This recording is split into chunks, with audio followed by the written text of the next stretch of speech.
Après l'étape de la Donga, le café DCC, organisé par le projet COSO, s'est tenu les 29 février et 1er mars 2024 pour le compte du département du Borgou. Il s'agit d'un atelier d'internalisation des contenus, instruments et outils du projet COSO qui ambitionne de soigner les fractures communautaires afin de maintenir le tissu social dans sa zone d'intervention. Nous allons discuter tout au long de nos travaux et par questionnement et réponse, quelquefois par des apports, sur le chemin qu'on a parcouru, faire ressortir ce qu'on a moins compris et qu'on a pu comprendre dans nos têtes.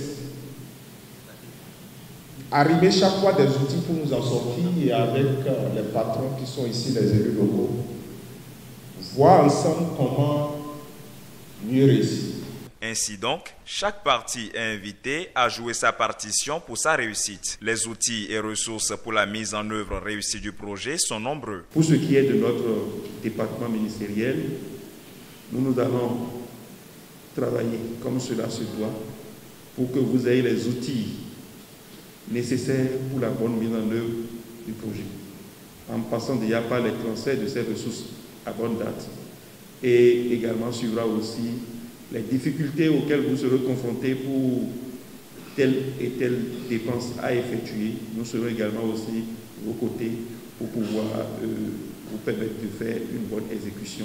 Pour ce qui est du plan de la reddition de comptes, nous serons également à vos côtés pour vous accompagner, pour faire tout ce qui est nécessaire. De par les ressources allouées, les communautés pourront renforcer leur propre résilience. C'est à juste titre que le représentant du préfet et le maire de Niki saluent l'initiative en plaidant pour une implication véritable des communautés. Il vient donc à point nommé et permettra aux participants d'appréhender les différentes étapes de mise en œuvre des activités des sous-projets.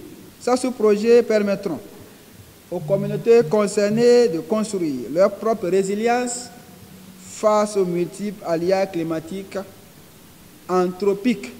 Il importe pour les acteurs opérationnels que vous êtes de mettre en synergie vos actions pour permettre au Bénin de présenter de bonnes performances lors de l'évaluation finale du projet.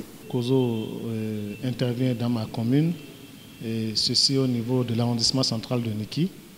Nous avions pu valider un certain nombre de projets. Ces projets seront conduits par les communautés elles-mêmes, choisis par elles, et c'est des projets qui vont impacter directement les populations. Les communautés vont se sentir concernées, n'est-ce pas, depuis le lancement des idées jusqu'à la réalisation finale du projet. Elles vont suivre elles-mêmes, évidemment avec nous, la mairie. L'atelier a été utile dans le renforcement des capacités des participants. Chaque partie a pu cerner le rôle qui est le sien afin d'atteindre les objectifs du projet. Le COSO, c'est d'abord aussi un projet de l'administration communale. Donc nous avons un rôle très important à jouer dans la mise en œuvre, surtout pratique de ce projet-là. Quand je dis pratique, voyez vraie exécution, le suivi permanent de toutes les étapes du projet COSO dans la commune de Kalalé.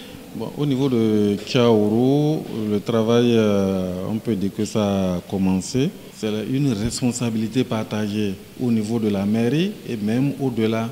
Donc il faut que les gens acceptent, disons, de respecter tout ce qui a été mis en place comme procédure pour la gestion de ce projet-là, pour qu'au finish, l'objectif du projet, les résultats soient atteints.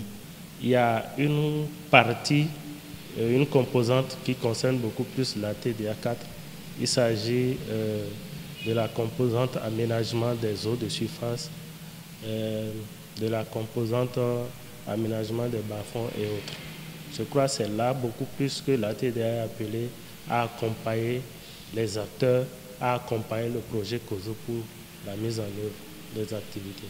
Le second cycle d'investissement du projet de cohésion sociale, qui bénéficie de l'appui de la Banque mondiale, commence pour plus de résultats physiques sur le terrain.